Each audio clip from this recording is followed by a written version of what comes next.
نحمدہ و نصلی علی رسولہ الکریم اما بعد فاعوذ باللہ من الشیطان الرجیم بسم اللہ الرحمن الرحیم۔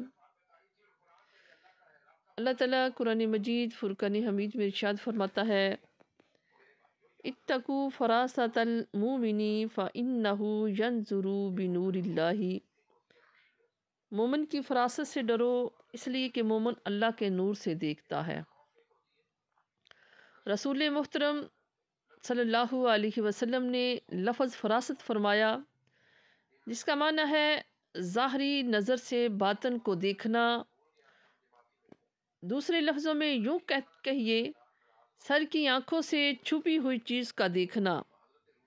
آپ کہیں گے کہ یہ کیسے ہو سکتا ہے کہ آنکھ سر کی ہو اور دیکھے باطن کو؟ ہاں ہوتا ہے، لیکن یہ بات دھیان میں رکھیے کہ ایسی نظر سب کی نہیں ہوتی، دل والے کی ہوتی ہے، نظر والے کی ہوتی ہے، انبیاء کی ہوتی ہے، نبیوں کی ہوتی ہے، نبیوں کے طفیل اولیاء اللہ کی ہوتی ہے۔ آئیے میں آپ کو مشاہدے کی دنیا میں لے چلتی ہوں۔ چلو اور بتا دو کہ مقام ولایت کیا ہے، بلند و بالا ہوا کرتا ہے کہ مقام ولایت کتنا بلند و بالا ہوا کرتا ہے، اور اولیاء اللہ کتنے عظیم ہوتے ہیں۔ تاج العارفین محمد کاکیس رحمۃ اللہ علیہ عراق کے امیر الاولیاء ہے۔ غوث پاک سے قبل آپ کا زمانہ گزرا ہے۔ 70 بادشاہ آپ کے مرید تھے، آپ کے جھنڈے کے نیچے مؤدبانہ انداز میں چلا کرتے تھے۔ یہ اس زمانے کی بات ہے کہ غوث اعظم بغداد شریف کے دارالعلوم نظامیہ میں زیر تعلیم تھے۔ حضرت محمد کاکیس اکثر واز فرمایا کرتے تھے اور علم و حکمت کے گوہر لٹایا کرتے تھے۔ ایک دن بڑے پیر بھی تقریر سننے کے لیے تشریف لے گئے۔ جو ہی غوث پاک مجلس واز میں بیٹھے کہ محمد کاکیس امیر الاولیاء نے حکم فرمایا کہ اس لڑکے کو مجلس سے باہر کر دو۔ غوث پاک باہر کر دیے گئے، مگر غوث اعظم رنجیدہ نہیں ہوئے اور دوبارہ مجلس میں آ گئے۔ دوبارہ حکم ہوا، اس لڑکے کو باہر نکال دو۔ سبھی کی نگاہیں غوث اعظم کو دیکھ رہی تھی۔ تیسری بار پھر نکال دیے گئے اور پھر آ گئے۔ حضرت کاکیس نے فرمایا، لوگوں اس لڑکے کو میرے پاس لے آؤ۔ لوگ لے گئے۔ حضرت محمد کاکیس رحمۃ اللہ علیہ نے کھڑے ہو کر غوث اعظم کی پیشانی ولایت کو چوم لیا اور لوگوں سے مخاطب ہو کر فرمایا، لوگوں اس ہونہار لڑکے کو تم لوگ خیرت سے دیکھ رہے تھے کہ یہ مجلس سے نکالا جاتا پھر آ جاتا، نکالا جاتا پھر آ جاتا۔ میں نے اس لیے نہیں باہر کروایا کہ اسے ذلیل کروں، اس لیے نہیں نکلوایا کہ اپنی تقریر سے محروم رکھوں۔ میرا مقصد یہ تھا کہ تم لوگ اسے اچھی طرح پہچان لو۔ بغداد والو، تم لوگ اس ولی ابن ولی کی تعظیم کے لیے کھڑے ہو جاؤ۔ یہی وہ شہزادہ ہے جو میرے بعد قطب الاقطاب ہوگا، یہی غوث اعظم ہے۔ مجمع سے توحید و رسالت کے نعرے بلند ہونے لگے اور ہر ایک کا دل فرط و نشاط کے بحر و زخار میں ڈوب گیا۔ پھر سیدنا کاکیس نے خلوت و محبت سے اپنا عصا، تسبیح، مصلی وغیرہ عطا فرمائے اور کہا، بیٹا عبد القادر، میری آنکھیں دیکھ رہی ہیں کہ تم واز و تقریر کر رہے ہو اور زمانے کے تمام اولیاء تمہارے سامنے سر جھکائے ادب سے کھڑے ہیں۔ یہی ہے کہ مرد مومن کی فراست، جس کا ذکر فرمایا ہے کہ رسول کائنات صلی اللہ علیہ وسلم نے جس مومن کی فراست کا ذکر فرمایا ہے کہ اتقوا فراست المؤمن فإنہ ینظر بنور اللہ، کہ مومن کی فراست سے ڈرو کہ وہ اللہ کے نور سے دیکھتا ہے۔ مجمع میں نہ جانے کتنے لوگ تھے، لیکن کسی کی نظر نہ دیکھ سکی کہ ہمارے درمیان ایک غوث بھی ہے۔ اگر دیکھتی ہے تو فراست کی نظر دیکھتی ہے اور غوث اعظم کو منتخب کر لیتی ہے، اور یہ نظر اس وقت پیدا ہوگی جب مخلص مومن فنا فی اللہ فنا فی رسول ہو جائے گا۔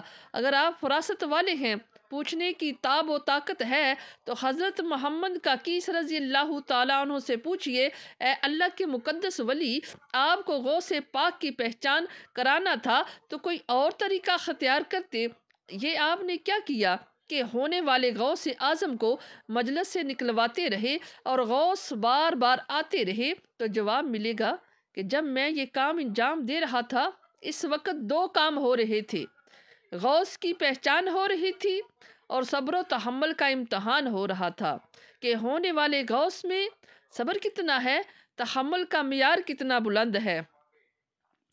معلوم ہوا کہ اولیاء اللہ صبر و تحمل کی آخری منزل پر فائز ہوا کرتے ہیں، اور ساتھ ہی محمد کا کیس ایک بشارت عظمیٰ بھی دیتے ہیں کہ بیٹا عبد القادر، ہر مرغ بولے گا اور چپ ہو جائے گا، مگر تمہارا مرغ ولایت قیامت تک بولتا رہے گا۔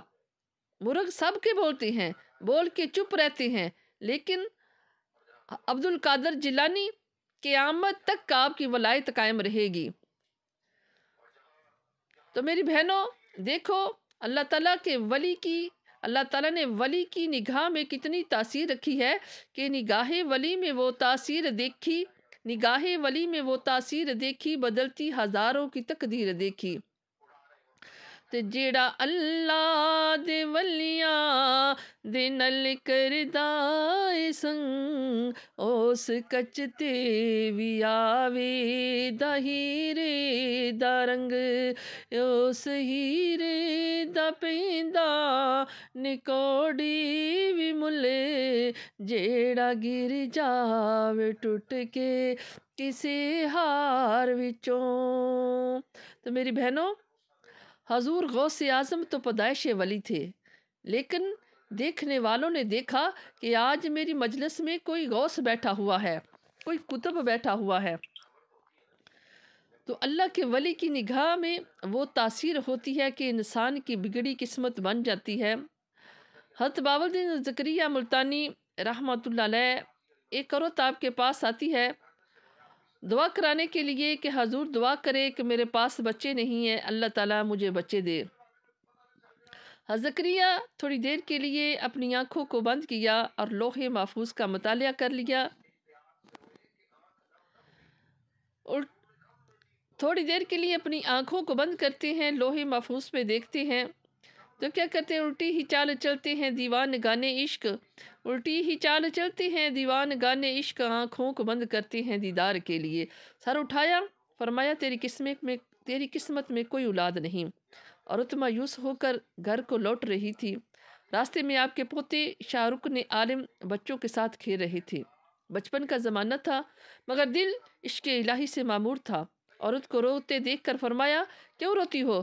عورت نے کہا، لا ولد ہوں، بچے نہیں ہیں میرے۔ تمہارے دادا کے پاس گئی تھی تاکہ اولاد کے لیے دعا کرا سکوں، لیکن تیرے دادا جان نے فرمایا کہ تیری قسمت میں اولاد نہیں ہے، لہٰذا مایوس ہو کر روتی ہوئی جا رہی ہوں۔ آپ نے فرمایا، تجھے مانگنے کا ڈھنگ نہیں آیا، جواب میں سکھاتا ہوں، مگر دادا جان سے میرا نام مت بتانا۔ اے مایوس عورت، جا کر دادا جان سے کہو، حضور اگر قسمت میں اولاد لکھی ہوتی تو آپ کی خدمت میں کیوں آتی؟ امید کی دنیا میں ایک کرن سی محسوس ہوئی، واپس آ کر وہی جواب عرض کیا جسے شہزادے نے بتایا تھا۔ جیسے شہزادے نے بتایا، حضرت بہاؤالدین زکریا نے مسکرا کر فرمایا، عمر چھوٹی ہے، باتیں اونچی اونچی کرتا ہے، باتیں بڑی کرتا ہے۔ اللہ کا ولی جذب کے عالم میں آتا ہے اور زبان گویائی ہوتی ہے، جب میں نے تجھے ایک بیٹا دیا، میں نے تجھے 2 بیٹے دیے، میں نے تجھے 3 بیٹے دیے، میں نے تجھے 4 بیٹے دیے، یہاں تک کہ اس عورت کے ہاں 7 بچے پیدا ہوئے۔ اللہ کا ولی کہتا جا رہا ہے اور لا ولد عورت کی تقدیر بدلتی جا رہی ہے۔ اولیاء اللہ کی ہر دعا قبول کی جاتی ہے، چنانچہ قبول کی گئی، اور جس طرح آپ نے فرمایا تھا، یک کے بعد دیگر اس عورت کو 7 بیٹے پیدا ہوئے۔ اس عورت کی راسخ الاعتقاد تو دیکھو کہ جب بیٹا لینا ہوا تو کعبہ میں نہیں گئی، مسجد نبوی کا رخ نہیں کیا، اولیاء اللہ کی بارگاہ میں گئی ہے۔ ولی نے بھی یہ کہہ کر نہ بھگا دیا کہ خود ہی مجبور ہے کچھ بھی نہیں دے سکتے، بلکہ دیا اور بہت دیا، اس لیے کہ اولیاء اللہ نبی کے طفیل اللہ کے حقیقی عطا سے سب عطا کرتے ہیں، خدا سے لیا کرتے ہیں، بندوں کو دیا کرتے ہیں۔ اللہ کا فضل عظیم ہے کہ ہم لوگ اولیاء اللہ کے طفیل عطا والے میں ہیں، اور جو عطا سے انکار کرتے ہیں وہ شیطان کے طفیل خطا والے ہیں۔ عطا والے موتی کے پاس جاتے ہیں، خطا والے خاطی کے پاس جاتے ہیں۔ اگر دنیا میں رہنا ہے تو کچھ پہچان پیدا کر